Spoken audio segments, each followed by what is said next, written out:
Okay, we have got a jam-packed news program for you today. I'm going to talk about a crazy fraud that is going on allegedly with a company called OZY Media, OZY Media. Additionally, we're going to talk a little bit about Clubhouse and their monetization issues around creators. We've got the reporter from The Verge, from Hot Pod News, who broke the story. I think it's a really interesting discussion. As well, I'm going to talk a little bit about why so many VCs are retiring at 50-ish and basically deciding, I don't want to go through another cycle of this madness. Finally, we talk a little bit about Star Wars Visions, that Disney Plus series that I had talked about in August. And I really have some strong feelings about cultural appreciation, which is the opposite of cultural appropriation. Stick with us. It's going to be a great episode. This Week in Startups is brought to you by Belay. Get back to doing what only you can do, growing your organization, and leave the rest to Belay. Text TWIST to 55123 for a free ebook to learn how. Squarespace. Turn your idea into a new website. Go to squarespace.com/twist for a free trial. When you're ready to launch, use offer code TWIST to save 10% off your first purchase of a website or domain. And Odoo is a fully customizable and fully integrated suite of business apps that lets you build and scale your stack as you build and scale your business. Your first app is free forever, and right now, Odoo is offering $1,000 off your first implementation pack at odoo.com/twist. That's odoo.com/twist.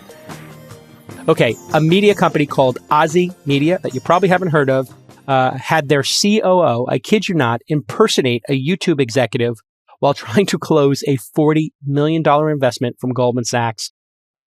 Feels like we're got another huge, giant fraud here that we'll be tracking. Remember, we tracked Theranos.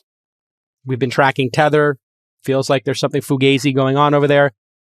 And we've been just tracking all of these weird things going on inside of the technology industry and business. And this one is a doozy.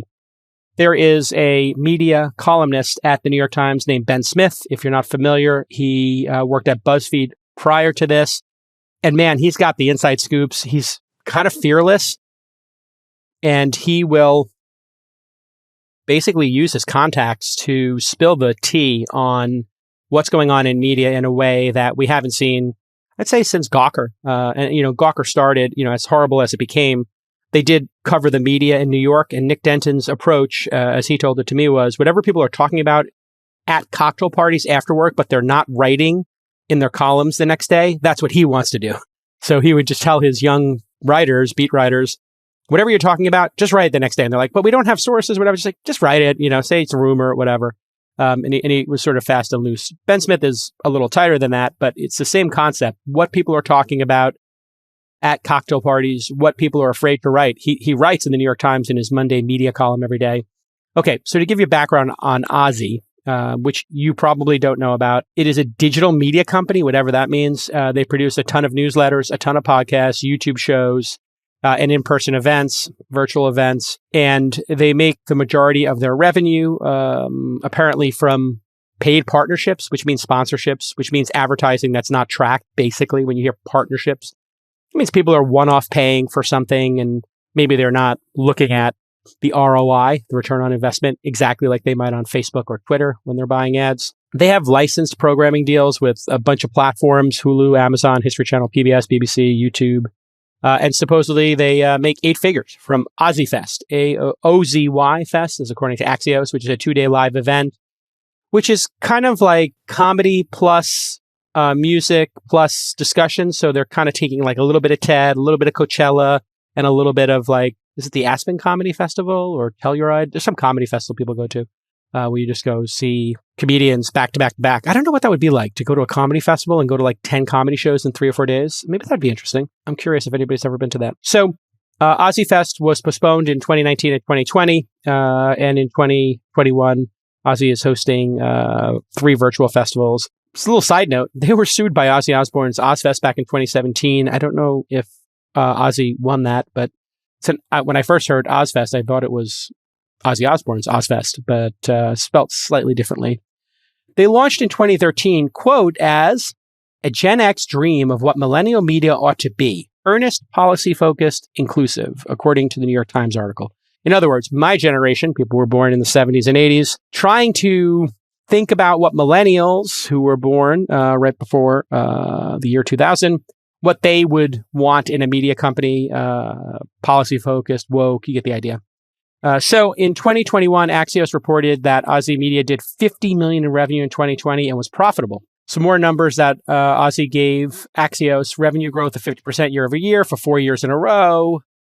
OZY's 5 newsletters collectively having more than 20 million subscribers. The New York Times article compared this claim to Morning Brew, which said it had 3 million subscribers, yet seems to have much more reach than OZY, so that's a little weird.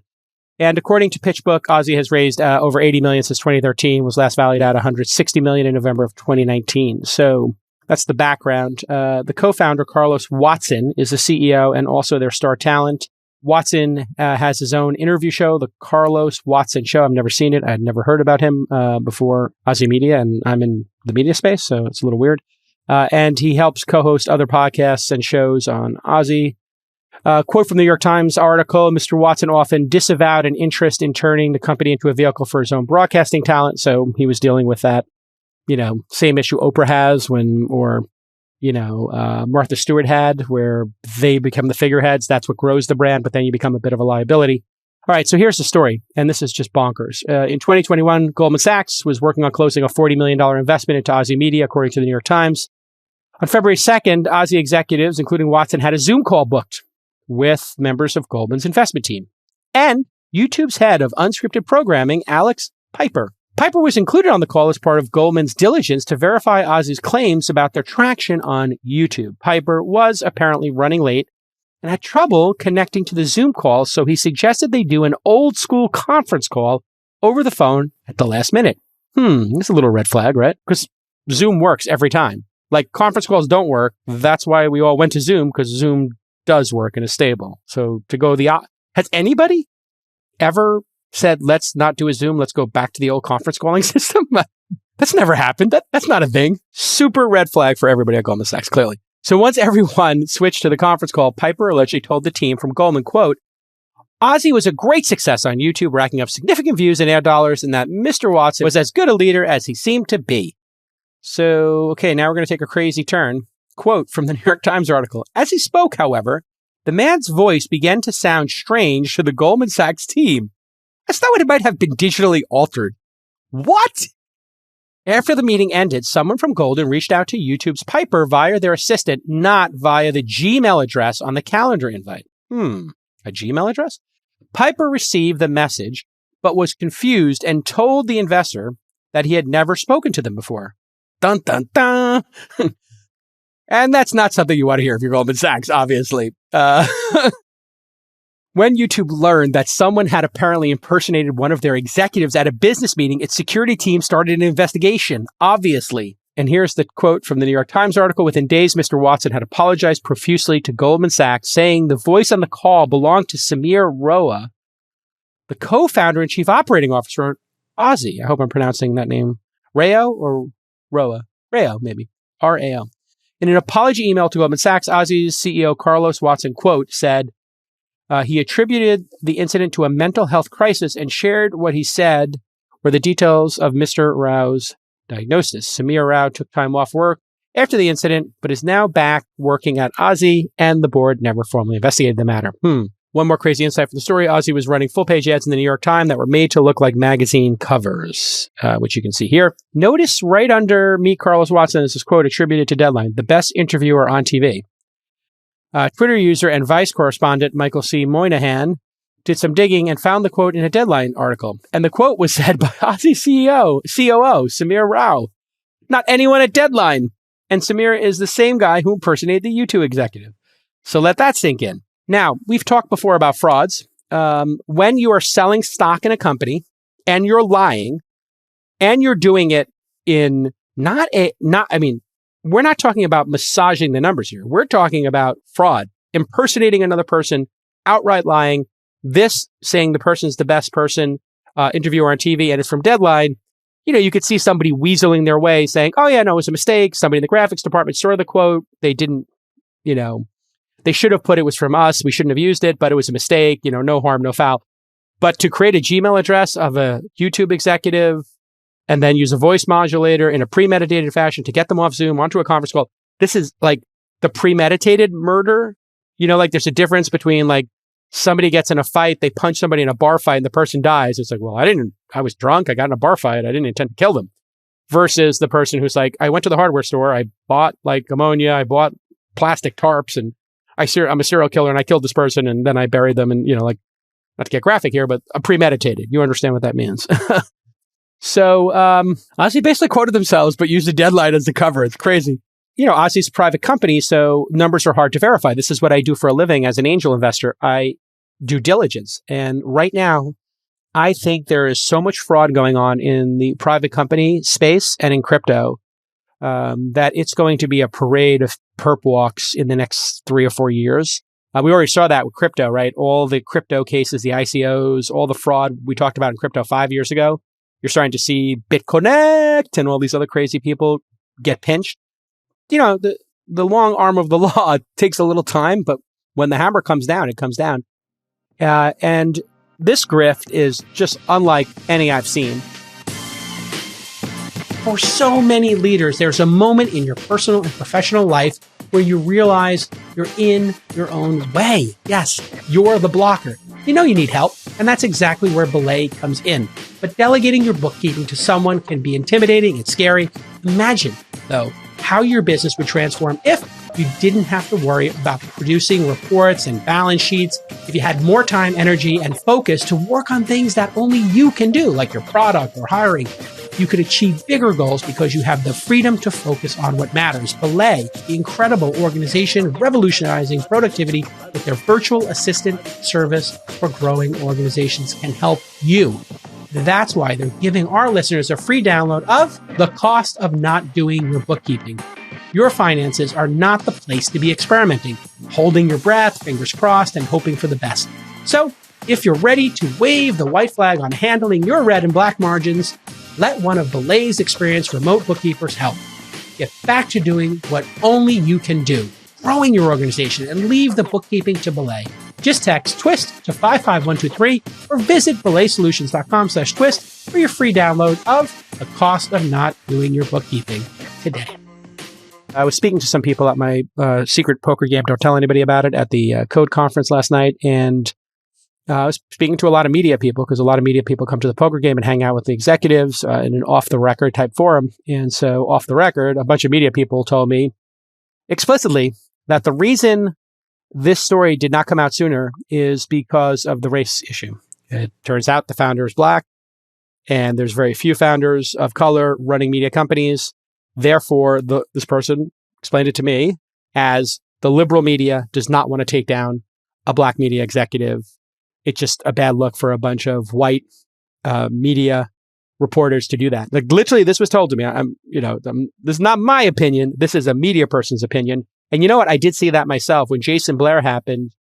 A lot of people in the New York Times had wanted to have a tech journalist at the New York Times who was of color. And according to people at the New York Times who told me, they basically, maybe gave him less mentoring and maybe didn't put him under the same scrutiny that they put other journalists under. So, which is very similar to what we saw with Theranos, right? A lot of the media, and the media has been pretty upfront about talking about this, that they had a blind spot. They wanted to put a woman on the cover of magazines. They wanted to have a female equivalent to Steve Jobs. And Theranos' founder, Elizabeth Holmes, probably knew that and captured that opportunity. And so it is possible to have a sociopathic person, a criminal, a grifter of every gender, of every race. And sometimes the media has a blind spot to that. Eventually, they caught up with Elizabeth Holmes, obviously. But this is really easy to find this fraud. So easy that I will show you how you can do it right now.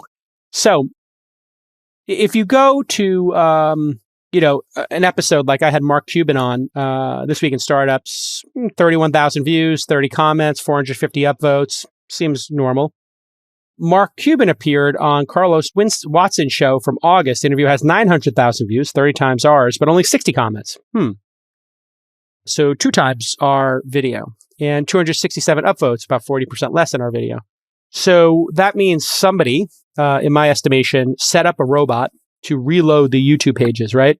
Or set up a farm of robots to reload the YouTube pages to make the views go up. Now, when they, the FBI, the DOJ, the SEC, whoever comes down on OZY Media, when they start looking into and they do discovery, they're going to find some email chain where somebody is goosing this stuff or manipulating it. And yeah, it's going to get ugly for them, is my prediction. So if they had 30 times our views, but significantly less upvotes and marginally more comments, those are red flags, right? So that means they either paid for those views or they used a third-party service. You know this because if you're on Instagram, I get all the time, hey, would you like 100,000 followers on Instagram for $5 or for $50? And so there are banks of individuals, typically in Manila, India, the Philippines, India, where you've seen the pictures online. They might have, and actually they did it on Silicon Valley, a TV show. They had hundreds of mobile phones, and a person just goes, and they're sitting there and they're installing your app.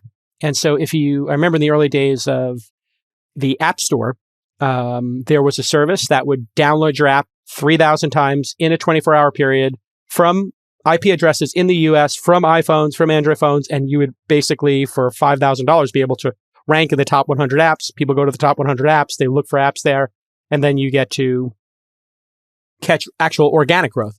So that one's would be in the gray hat. The difference between, black hat is doing something illegal and unethical, immoral, and then white hat is doing something virtuous. Gray hat in the middle, in hacking and in these kind of dark arts growth tactics. Gray hats, when you're in the middle there, basically means, nobody's getting harmed and maybe you shouldn't be doing it or you'd be embarrassed by it, but it's not illegal, right? So there's a lot of those gray hat techniques that people use, dark arts with SEO. Another really weird sign that something fishy is going on here with the metrics is the Carlos Watson show on YouTube has almost 100,000 subscribers, and yet 4 of the 5 most recent videos had 100 to 300 views within 2 to 3 days of posting, which makes no sense, right? You should have something more like 1 to 10% of your subscriber count watches it. In a really passionate audience like Mr. Beast, it might be even more if, YouTube native. So I do think podcasts going on get like low single digits or 10% of their subscriber counts. But if you're only, because people are listening to it on the podcasting platforms, but if you're only available on YouTube, that number obviously skyrockets. And it should be consistent. It shouldn't be 200, 100, 79,000, 150. So there's some fugazi stuff going on here. Goldman Sachs you don't need to hire the Mossad to figure this out, right? You don't need to hire like some, black ops, Mossad, CIA, former CIA, former Mossad agents to figure this out. And then if you look at OZY on the Instagram, 660 posts, 655,000 followers. And if you look at this post from last week covering the next big shift in college sports, it had 9 likes as of last night. 9 likes, 655,000 followers. What's going on here? The New York Times interviewed a law professor at Columbia University who said the SEC should have grounds for a civil suit on securities and wire fraud. The investors have grounds to press charges as well. He also stated that a prosecutor might not proceed with the case because the deal never went through, i.e., who's the victim. However, according to the article, quote, OZY did not allow the episode to curb its fundraising efforts. In April, 2 months after Goldman Sachs walked away, the company raised another round of funding. So, Google alerted the FBI, and Goldman Sachs received a probing inquiry from them afterwards. According to Watson, OZY has not yet been contacted by federal investigators. It sounds to me like Goldman Sachs kind of knew something was fishy when they asked to speak to the YouTube person, and they might have had that spidey sense. The big lesson here is if you're an investor, this is probably 1 out of 20 or 30 companies do fugazi stuff like this. And I would say right now of the funded companies, I think 1%, 2% are doing really dangerous things like this. That could be actionable. And so that means if you have a portfolio as an angel investor of 100 startups, you may have 1 or 2 of these in there. And, you could be lied to. People could, and people have made fake bank statements. This happened during the financial crisis. People would fake their, and that I believe there were cases where actually mortgage brokers would fake people's income statements, et cetera. I think it was kind of almost common practice, and that's why we had this huge collapse. So when you think about a black swan event, typically what precedes it is some amount of fraud. And so I'm not saying that the fraud we're seeing in crypto and the fraud we're seeing in private companies doing this kind of stuff and securities fraud, I'm not saying that's going to cause a black swan event, but I do think it's going to cause pain and suffering because we have an underlying really solid base of companies that are delighting users and printing money. So this is a story for the ages. It's got a little bit of everything for everybody. And this company is going to go to zero in my professional estimation. As you know, I'm the world's greatest angel investor. And when I say a company is likely to go to zero or it's likely to collapse and be worth nothing, that's pretty good sense. And I'm not saying that to be cruel to them. But if you have a house of cards like this and you're willing to engage in this behavior, what don't we know? Like if we know this, what don't we know? And the question that obviously comes up is, what is the liability of the board? Lorraine Powell Jobs, who is Steve Jobs' widow, was an investor in this company. They've since said they're off the board and they haven't been on the board since, I think, 2019. They said in a quote when they got contacted. Board members are probably leaving because they know they don't want to have the liability. And if you're on the board, you could be lied to by your CEO, by the management team, but then you can also have whistleblowers reach out to you. And when something like this happens, you as the CEO and the founder and the board, you have to drop the hammer so hard, almost like an overreaction is what I typically see from organizations. So with this individual, even if they were suffering from mental health problems, you have to fire that person and maybe even take legal action against them to protect yourself. Or tell them you're considering doing legal action and hire a firm to do an investigation. You really have to overdo it. And I talked about this with OpenSea. You remember OpenSea, the NFT platform, and I really liked the founder when he was on the pod. I thought he did a great job, and I think NFTs are a real thing. But they had the person who was doing the essentially insider trading or front running the market. I'm not sure what the best description of what he did is. They basically just forced him to resign, right? Yeah, that's a mistake.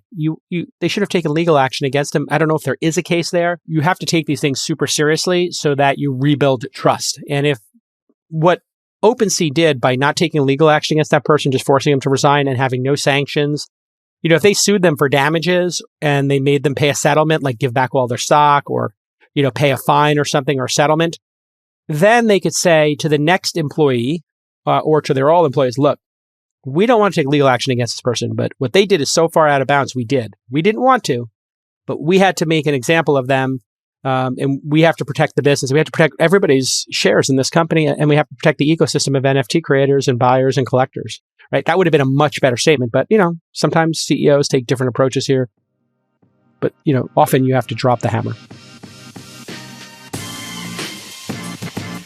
From websites and online stores to marketing tools and analytics, Squarespace is the all-in-one platform to build a beautiful online presence and run your business.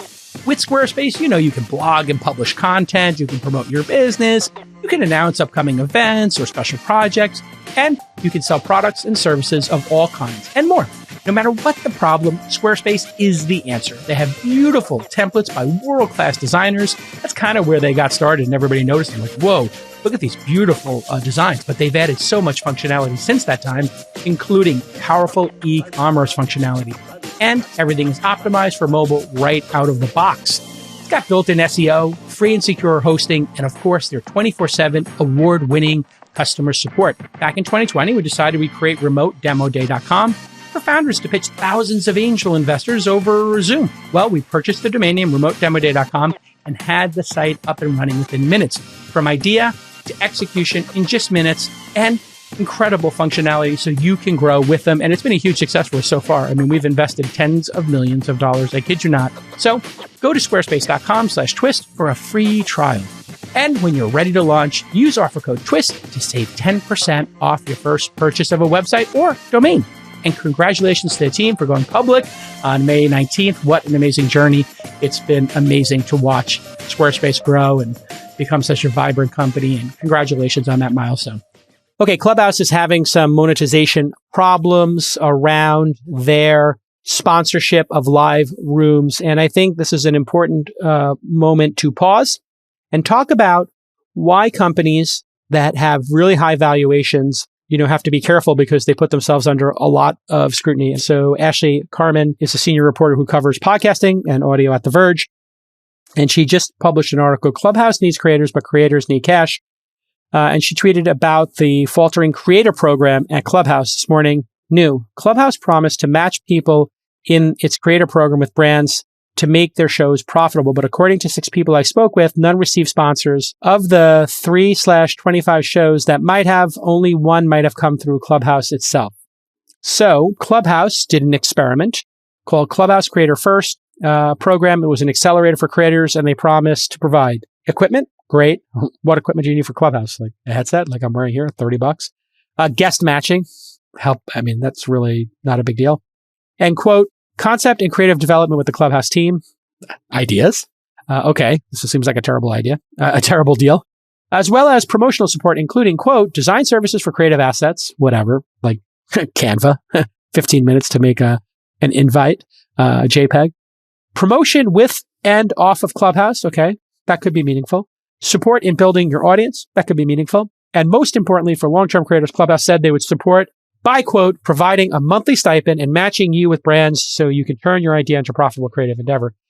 According to Ashley at The Verge, these creators were expecting to chat with brands, but quote, when the time came, it turned out they weren't getting one-on-one meetings with the brands. Instead, they would be pitching their shows to a public room on Clubhouse alongside dozens of other creators where anyone on the app could join. The Verge reported that Clubhouse did give out a stipend of $15,000 per show, and creators received support making assets, but that didn't work out. I guess that's $15,000 per show, not episode. That's my guess. $15,000 per episode would be crazy. So I don't know how many shows that stipend would be, but it's, that's not an insignificant amount of money as an advancing a sponsorship. And as Ashley said on Twitter, none of these shows have ongoing sponsors. The people I spoke with say they won't continue making their shows because they required hours of work for which they won't get paid. They're looking to YouTube and podcasting instead. Long story short, Clubhouse has a monetization problem. So I can tell you, live shows are hard. Getting a large live audience is hard. There are people who are making that work on Twitch and YouTube and Nick's Fan TV. My friend CP the Franchise, Fan Chise, get it? Not franchise, but Franchise. That's his nickname. He gets like 4,000, 5,000, 6,000 people at his max. But if you think about that audience, that's actually a very small audience. But he does have a sponsor, Manscaped, and they pay him to talk about his product. And I do think that there is a business there. In fact, Sudo.com, which was something that I did in the 90s, late 90s, was an online radio station in New York at 600 Broadway. My friend Josh Harris did it. And they did a documentary film called We Live in Public by Andy Timoner. It won Sundance, and I was in that documentary. Really good documentary about that period of time. Anyway, live streams, it's hard to make money. And so you have Clubhouse making an experiment here, and it didn't work. So if you have an experiment and it doesn't work, you have all of this scrutiny on you. And that scrutiny is basically because the company has raised so much money. If they were just a $100 million company, like that first round, they had $10 million in cash in the bank, they wouldn't have the ability to give $15,000. They could say to people, hey, we can't pay you, but we're going to promote you. And once you introduce money into the situation, then that's where the problem starts. When you put money in, people are going to compare it to all other opportunities to make money. And because this is nascent and because it's just starting to get some level of traction, you basically ruined it. So it's a terrible strategic idea to give any money to creators before the model's proven. And what they should have just done is promotion. And with us to discuss her story, the author of this great story, Ashley Carman. Welcome live to the program. Live guest here on Restream. Hello. How are you? So I just queued up the story, and great job with the reporting, number one. It seems like you got access to a lot of creators. And my take on it was introducing money early to some nascent platform like live rooms, probably a mistake for Clubhouse. And I also kind of have the perception that when a startup becomes worth $4 billion, they've got hundreds of millions of dollars, it changes the relationship with the creators. And so if this was but a $50 million or $100 million company, and they said, hey, we can't give you any money, but we'll promote you and we'll support you and we'll give you shout outs, maybe this dynamic would have been a little different. And the people who are creators might not look at this and be like, screw Clubhouse, only getting $15,000.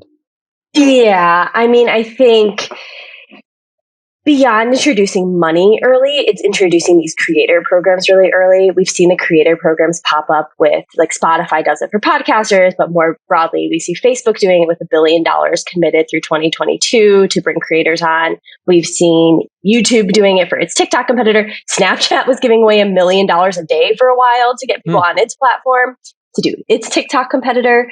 So I just feel like, giving people a stipend is a great, great thing, and you should pay people for the quality content that they're making for you. But I think the issue is setting expectations and being like, hey, we will match you with brands so you can, quote unquote, turn this into a profitable creative endeavor. And that just didn't happen. And that's where you have to have the monetization features really built out. Yeah. And you reported that they gave $15,000 to each show. That wasn't, to be clear, for each episode, no. Which would be the production budget of, like, a really big podcast, maybe. $15,000 for how many episodes did they expect to get for that? A weekly, for a year, for 6 months, that stipend? It was a 3-month program, 12 episodes for every show. But yeah, that I didn't really get into as much in my reporting, but that also did, although they were very happy to be paid, of course, it did become an issue because some shows had many hosts and they had to split that $5,000 a month between hosts. And also many guests wanted to be compensated for coming on the shows. And that was money that would have to come out of their pot. So it gets a little dicey when you start divvying up what sounds like a lot of money among many people. Yeah, for me, I think almost better to not introduce money at this stage. But when they also were promising sponsors, which made no sense because this is a completely unproven medium. What is the expectation of what a sponsor would get? In your reporting, you said people would have 300, 400 people in the room, even with promotion. You also pointed out that promotion fell off a cliff. And so you had an unproven technology, unrealistic expectations, I think, with the creators, and traffic was falling off a cliff. Like, what is a sponsor going to pay, in your estimation, for 500 live users for 2 hours? What is that worth to a sponsor per user? I wish I knew how much that's worth. I will say some creators on Clubhouse who are not associated with this program have seemingly been able to do decently well on there. Leah Lamar is the icon right now. She's a comedian. I've heard her name come up as someone who's making a living off of their Clubhouse existence, and others. But the key thing with this story was just that these were the creators that Clubhouse hand selected, and they weren't able to really secure brand sponsorships unless they had their own connections outside of Clubhouse, which wasn't really the goal of the program. And 3 of the 25 had sponsors at some point. Do you know who the sponsors were? And so did they renew? Because that's the key. Like, if the sponsors renew, you've got a business. Right. No, my impression was that these shows are over, is my impression. The sponsors varied. It was like a camera show had Sony as a sponsor. He would do giveaways. I was unfortunately unable to reach him, but I'm unclear if that sponsorship came through Clubhouse or his own connections. Right. There was a show called Sex Profiteers, who I talked to that woman who hosted that show in my piece. She had quite a few sponsors, but all of them came through her own network because she's a media consultant. So she just knows people and can reach out. But I don't think anyone, at least that I spoke to, is continuing to do their show. So that because of the fact that they don't have sponsors to keep it going and have to think about where they can make money, because we need to do that. It does seem to me that Clubhouse is not as effective as YouTube or podcasting. And you kind of allude to this, that the creators were like, why am I here? I could do a podcast. I could do a YouTube. Those ecosystems work better for making money today, obviously, right? Well, yeah. I mean, right now, if you have a podcast as you do, you have a monetizable archive of shows. We're doing this live, but presumably you are recording it, and you will monetize the back catalog if you want. And you have this archive that people can revisit on demand. That doesn't exist right now in Clubhouse. Of course, they can obviously launch a native recording function, and that solves that. But YouTube then also has the same thing, except with video, where you could do that for your show as well, where you can just make money off of the views that you're receiving without you doing anything. It just lives on your channel. If you listen to Twist often, you've heard me talk about Odoo's suite of business apps a lot. Well, on October 6th and 7th, they are hosting Odoo Experience, an annual event focused on building and scaling your business. It's free and virtual, and you can register at odoo.com/twist, odoo.com/twist. Speaking of scaling your business, how much time and money do you waste integrating a bunch of different software products together? Let me guess, way too much. Well, Odoo is here to help. Odoo is a suite of business apps that runs your entire company on one platform. They'll streamline workflows by bringing all your information together. Plus, Odoo's integrations eliminate repetitive tasks and data entry. If you only need 2 or 3 apps to optimize your workflow, well, that's all you're going to pay for. Odoo won't stick you with the bill for apps you don't use. Odoo has an app for every business need. They offer 30 main apps that are updated regularly and over 16,000 apps from their active open source community. You can keep your books tight with their financial software, and their sales and CRM apps will help you provide a clear and organized view of your business. So your first app is free forever, and right now, Odoo is offering a $1,000 credit on your first implementation pack. That's no joke, $1,000 off. Go to odoo.com/twist to check it out. That's odoo.com/twist. So putting all this together, you're a journalist. You're not a venture capitalist, I don't think. You've never been a venture capitalist. Why would, in your estimation, as somebody who understands the creator space, very deeply, why would a venture capitalist value a company like Clubhouse at $4 billion? I feel like you're better equipped to answer this. Please explain it to me, actually. Well, it doesn't make any sense. It feels like it might be one of those moments in the history of an internet cycle that would be indicative of a top or an highly irrational behavior on the part of an investor. It makes no sense. I've never been in a room with bankers who are doing valuations. I wish I knew how that worked inside and out. So That is a question I absolutely defer to you. Generally, it is a function of competition in a marketplace. So if everybody wants the same thing, whether it's an NFT or a piece of art or equity in a startup, a competition drives prices up for homes, for art, for whatever it is. And so when there's a limited amount of equity available, you can buy 10% of the company for $400 million or whatever they sold that for. That can drive up. But it also feels like people are suspending disbelief and giving companies credit for accomplishments that have not yet happened.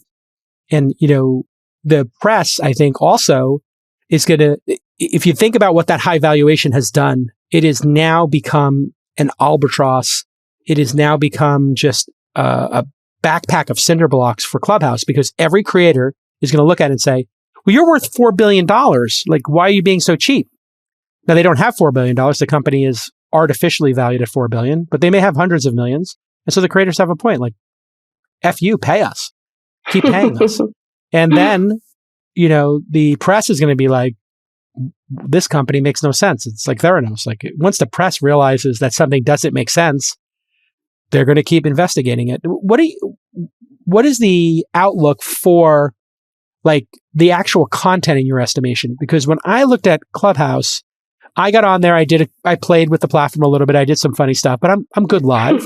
I remember you on there in the scams I was kind of goofing off on there and making fun of the coaching scams and, being a little precocious. But then I was like, what the f am I doing here? Like, I get paid for a living for this. Like, why would I do this on Clubhouse? They're not paying me. And my podcast I'm getting 2,000 people in a room, but when I do my podcast, I get 200,000 people, 300,000 people listen to every episode. So it was an easy sort of, I'll forget about this, but it does seem to me when I open Clubhouse like once every month now, the content is terrible. What is the content like there? Because I found it incredibly inane, and there was this like magical moment where Elon Musk comes on, or Vlad, or, Taylor Lorenz comes on, and it's like, oh, she's interesting. We get to talk to Taylor in a casual way. She's not available typically. So there was like these great moments of serendipity, but now it seems like the content sucks. Is there anything interesting in your estimation going on there? Like, what's the most 2 or 3 interesting things you've discovered on the platform? I mean, I was covering the platform when it first launched. And like you mentioned, there was a lot of serendipity. It was really interesting. There was just fun, cool, experimental rooms that I was like, wow, this is actually hilarious. Like, I'm in a comedy room. That's great. And I'm sure the comedy rooms are still great. The thing that, like, I'm a nerd. So the thing that most interests me is like what you're talking about, where I can hear interesting reporters talk about their work or have a really interesting discussion about current events, which I know they're trying to do more of. But I see a lot of that on Twitter Spaces merely because of the fact I follow a lot of reporters as a reporter who also lives on Twitter Spaces. Kara Swisher obviously hosts her big room on there, and it seems really successful. So I feel like Clubhouse they just hired an NPR employee to come over and lead up their news partnerships. So I feel like they're making moves in the space to try to they have the NFL on there, they have TED, they're trying to probably bring more news partnerships. So I feel like they're just building, whereas Twitter kind of had that advantage right away where it's like, oh, everyone who works in media already lives on here. So here's your place to talk. And you don't have to rebuild your audience. Right. And you can share tweets that you're talking about, and you get more followers. This is the thing people don't realize about Twitter Spaces. And I don't do them regularly, but every time I jump on one, I get like 1,000 new followers. If I'm on one, that's like a big one, right? And so for a journalist, how many followers do you have on Twitter now? Actually, I don't even know. 10,000, 20,000, I'm going to guess. Close to 20, I think. Yeah. So that is exactly like a mid-tier journalist in popularity has 20, 30,000. And then if you get to 100,000, your career is totally changed. You're in a totally different strata of compensation and importance to media companies, and there would be a bidding war and you can get an agent. And so I think what people realize is, especially journalists who are great at telling stories, they know how to do that. You did a great job with your story. Doing a Twitter space, you're going to increase your Twitter follower count, and that's going to result in your career prospects changing. Or if you ever decide you want to write a book, like writing a book about Clubhouse, by the way, since you're an expert on it, have you written any books yet? Not yet. I mean, if you are passionate about it, telling the story of Clubhouse, like unauthorized Clubhouse, like unauthorized Uber, unauthorized whatever. Right. It would be a really compelling book, and you could start it now because I think it's going to be one of the great crashes and burns in the history. But it's much better to use Twitter Spaces, and Twitter Spaces is, once you saw it, it was just instantly like, well, this is going to be better than using Clubhouse because I don't have to leave Twitter. At least for me. I mean, I live on Twitter. There's people who don't. Yeah. There's people who live on Facebook, and maybe they'll be on Facebook's live thing, or maybe they'll be on Spotify's live thing, which is also apparently happening. Twitter Spaces paying people to do spaces? Do they have their own creator program on the I don't believe so. I haven't heard of it, at least. If it exists, let me know. I wonder if you have 19,700 followers. Congratulations. It's a big deal. If they started paying journalists to do it, and I wonder if they pay Kara Swisher to do that room every week, or they have a deal with Vox or, New York Times to do it. That would be very interesting to do those partnerships. You know what? It was a key moment, I think, as well. I don't know if you noticed when they got rid of stories and that top space was dedicated only to spaces. Did you notice that spaces got a lot more popular all of a sudden? It did, but what I will say, and like when we were talking about Clubhouse, is if you go on Clubhouse right now, there are a ton of rooms happening. I'm not necessarily saying they're rooms you want to listen to, but they are happening. There's people talking in the app. If I open my Twitter app right now, let's say it's the middle of the workday on the East Coast. There's none or one. I'm not there's an NFT one or something. I see I'm not seeing any. So in that way, Clubhouse seems to be at least generating conversation. Yeah, I see 1, 2.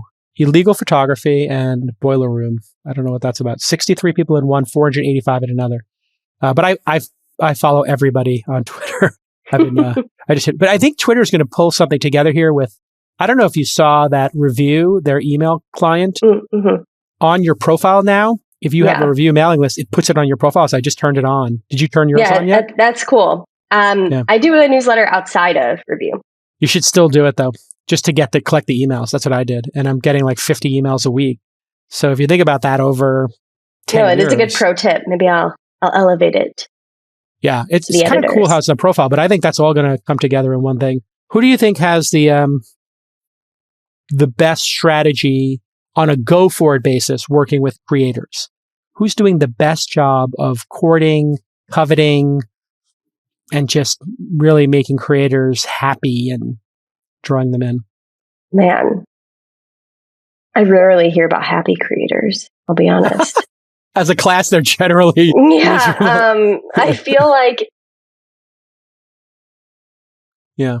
I don't hear as much about angry TikTok creators. I feel like if anything, they're like, wow, I'm doing great on here. Like, this is awesome. I have a TV deal.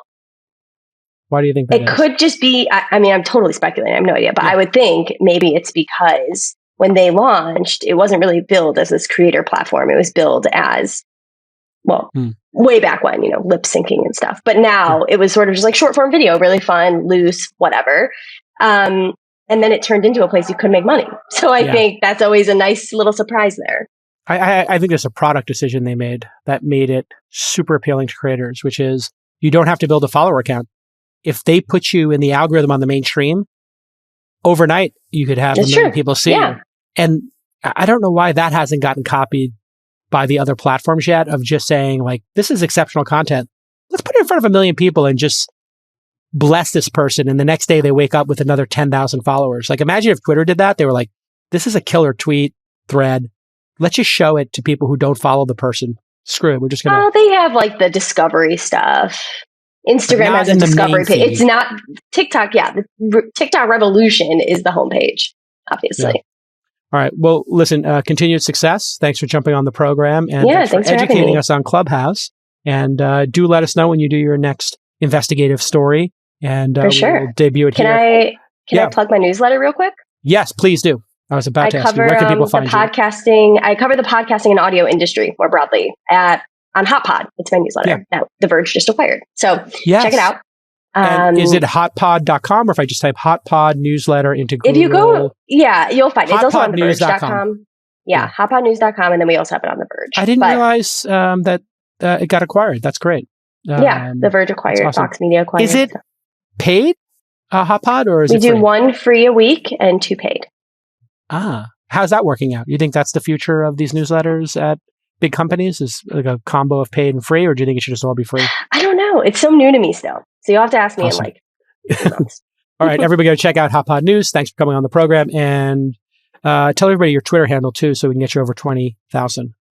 It is at Ashley R. Carman, Carman. All right. We'll see you next time. Bye-bye. All right. Some notable VCs are calling it a day. They're calling in rich and retiring. They've announced their retirement, and I'm just going to break down why and what happens in venture capital, because people are reading into this a whole bunch. And this is being discussed on Twitter a whole bunch. Jeremy Liu of Lightspeed Venture Partners will be stepping back from investments. He's still helping existing portfolio companies and reportedly nurturing the team at Lightspeed. He had 2021 IPOs of a firm and honest company. So congratulations to Jeremy. And he's a young guy. He's 50 years old, I'm guessing. Bijan Sabit, I've never pronounced his last name, is a cool cat. He takes great photos. He's Bijan on Twitter, Bijan.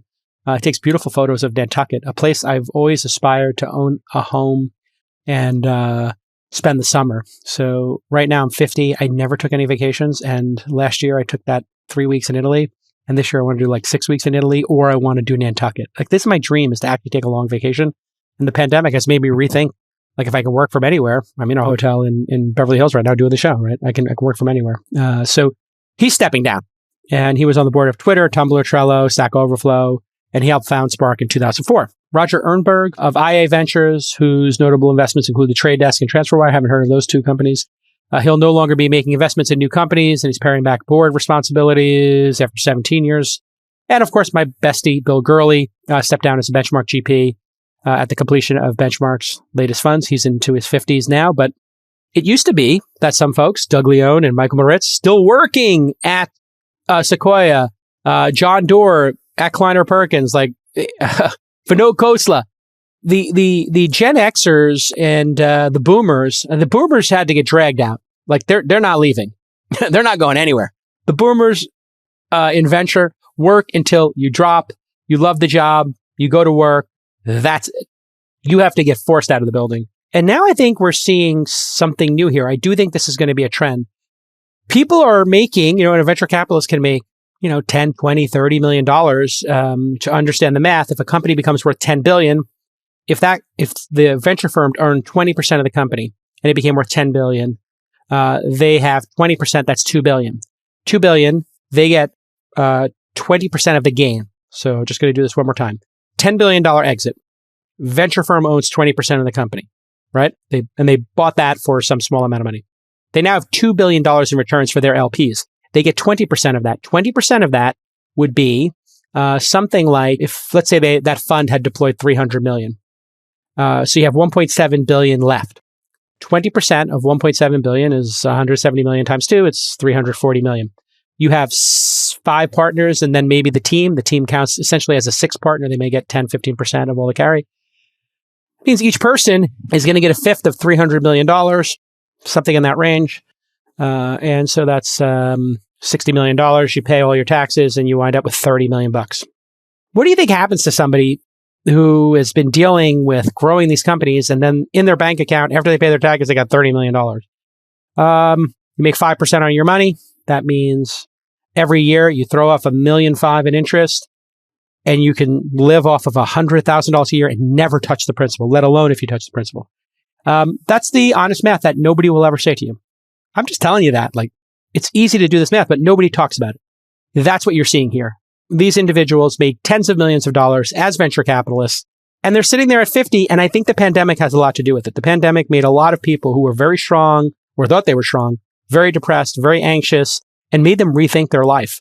And this great realignment, I'm trying to come up with a term for it. I like the great realignment, or the great pivot, or the great reconsideration. Some people are using the great resignation, and I guess that applies here. But I think this is a deeper thing. It's thinking about your purpose in life, and it's like the great existential moment of the pandemic, which is, do I love what I do? I don't need to do what I do.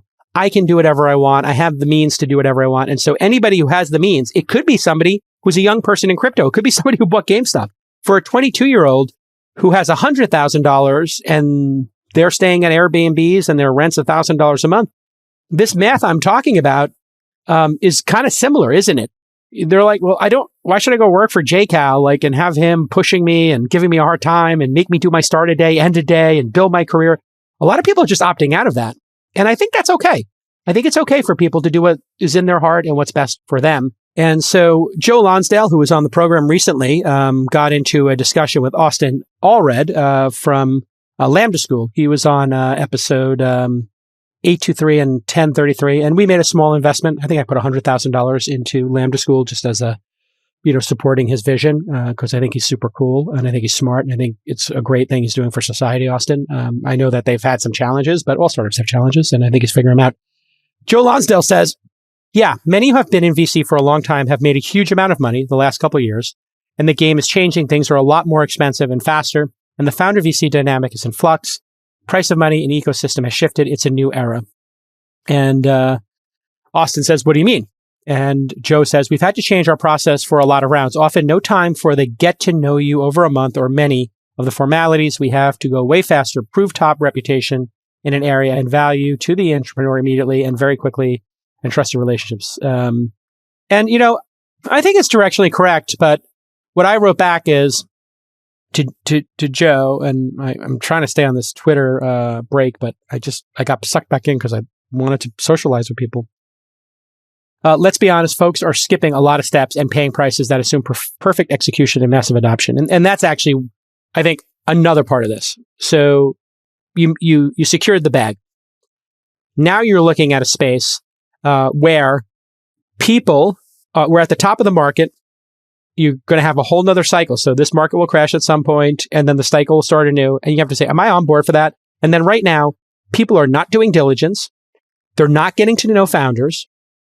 They're overpaying for companies, and that is a recipe for bad returns. So I'm going to spend the next 10 years of my life competing and overpaying for companies? No, I'm done. Like, I don't want to deal with this craziness. And so I think that's what's actually happening here. And I am not sure how this model works if you pay $25 million for 5%, like in these early stage companies or mid stage companies, and you're pricing for perfection. What that means is you're just assuming this thing's turning into Uber, turning into Slack. And we all know that that's 1 out of 100 investments I've made, or 1 out of, 50 investments that a great Bill Gurley makes. Like these things don't actually happen that often. And so I think that's what's happening here. Additionally, there are new entrants into the market. And whenever you have new entrants into the market, they get a little splashy, cashy, trying to make a name for themselves. And you see that at the top and the bottom of the market. People complained about syndicates when I started doing them in Naval, 10 years ago. People were like, this is BS.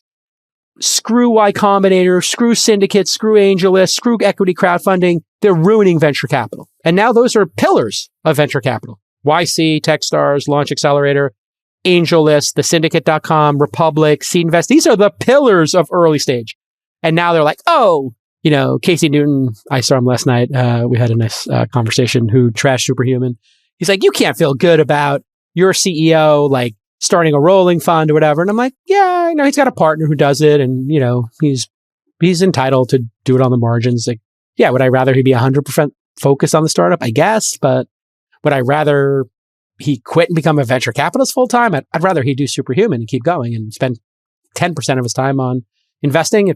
At 10% of his cycles, it probably makes him sharper, actually. So, that's cool with me.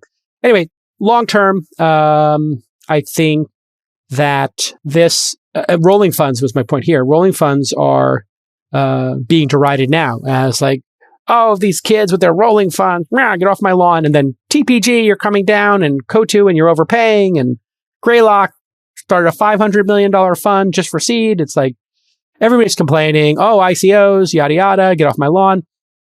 At the end of the day, if these startups continue to overperform and you pick the right ones, it's a great industry to be in. But it's nice to see it changing the guards. And, kudos to those VCs who decided, you know what, I got 20 years left in my life. Maybe this isn't my passion. For Michael Moritz, Doug Leone, John Doerr, and Khosla, it was their passion. There was nothing they wanted to do more than what they were doing. I feel that way. I look at it, I get a lot of offers to do more TV stuff, whether it's CNBC stuff or reality shows or talk shows.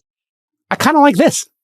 And I always tell, like, when I talk to agents or, network TV or other folks, I'm like, kind of like having control of my destiny doing the podcasts, kind of like doing my own events, kind of like doing my syndicate.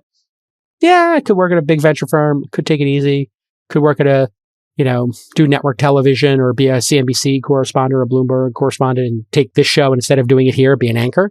I kind of like doing this better. So, you have to be true to yourself, and congratulations to them for being true to themselves. All right. Star Wars Visions has dropped on Disney Plus, and it is exceptional.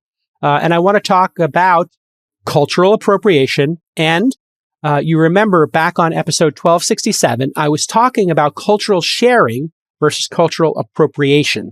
And here is the 50-second clip of what I said. I'll talk on the other side. This is back when I was in Italy at the beach writing the book. Disney Plus is doing 6 different Japanese animation studios, has charged 6 different Japanese animation studios to produce 9 short films in anime style of Star Wars stories. They're calling it Star Wars Visions. So let's take a moment and look at how cultural sharing and inspiration can produce amazing products in the world. Some people will like to focus on tearing each other down for being inspired. A white woman being inspired by Chinese noodles. Well, let's take a moment here and just think about how amazing it is that the French directors inspired Kurosawa, Kurosawa inspired Lucas, and now Lucas is inspiring Japanese animators and anime. This is great. And if you're watching this on YouTube, you can see the trailer. I cannot wait to see this. All right. So just as a follow-up to that, it was released just on September 22nd, and I'll play a little B-roll from the first episode, which is, I think, called The Duel, and it is amazing. It is literally Yojimbo, Seven Samurai inspired Kurosawa, but with lightsabers and in a beautiful animation style. And my 5-year-old twins loved it. My 11-year-old loved it. I loved it. My wife loved it. We all thought it was brilliant.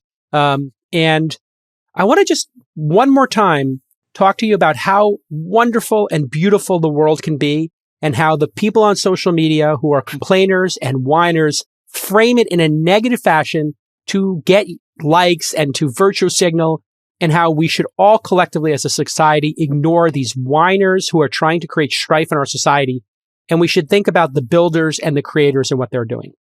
People who complain and whine professionally, the whining class of woke whiners on social media who produce nothing in the world, are not important. You know who is important in the world?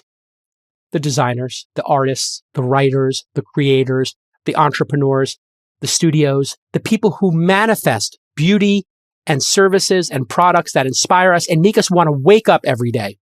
Those are the people who matter in the world, not these complainers. And, the reference I made in that clip was to this woman who studied noodles and had a passion for noodles. She wasn't Chinese, but she loved noodles, and she liked showing people how to make noodles and was making a cookbook and was sharing her passion for Chinese noodles and dumplings. Can an American not be inspired by Chinese culture? Can Chinese culture not be inspired by Japanese culture, be inspired by Korean culture, be inspired by French culture? That's the world we want. We actually want cultural sharing and appreciation. And you can frame almost every one of these instances from cultural appropriation and just pause for a second and say, what was the person's intent? Were they intending to appropriate and take and steal from somebody? In some cases, sure, that exists as a thing. But we are looking for every single chance to say this is cultural appropriation as opposed to appreciation. And I would just like you to think for yourself. It's going to be a big theme on this podcast of thinking for yourself critically. Appreciation is when somebody actually wants to learn about the other culture and embrace it and love it. And Kurosawa was a major inspiration to Lucas, Scorsese, etc. Lucas inspired Takashi and Kamikaze, the director, writer, and animator of The Duel. And that's absolutely beautiful. And I highly recommend this series. And I highly recommend we all pump the brakes and appreciate each other and appreciate the art that we all make as societies, the food, the fashion, and just pay tribute to each other. And we used to get trained in school that America was the melting pot where everybody added something to the soup of America. And I think we need to get back to that. I think one of the reasons we have all this division is because people are focusing on everything that makes us different, as opposed to pausing for a second and thinking about how much we have in common and how much we appreciate each other. Just me and David Sachs as an example. David Sachs is a Republican. We fight on the podcast all in about he calls it the Russian hoax. I have to remind him, like, hey, listen, the Russians were interfering. And I've been working with Sachs offline to say, because a lot of people have been bringing this up to me, hey, we have a difference of opinion. He's more conservative. I'm more liberal, I guess. But we actually both agree that Russia's an enemy and they're both trying to manipulate Americans. We need to have some leadership here in this country that says, hey, Russia is not a Democrat versus Republican thing and Democrats trying to catch Republicans in cahoots with Russians or Russians trying to compromise, the NRA to make Republicans look bad and that they're in on the take and all these spies. We need to have a united front against Russian interference, or we need to be united against the competition with China. This is an existential threat to everything we do. Let's start thinking about Americans as having 80, 90, 95% of the same fabric and the same belief system and the same appreciation of each other. And yeah, if we're 5, 10, 20% different, vive la différence, that's great. You like to make Chinese food. I like to make Japanese food. Somebody likes to make Indian food. Great. That's our strength here. Let's lean in to cultural appreciation.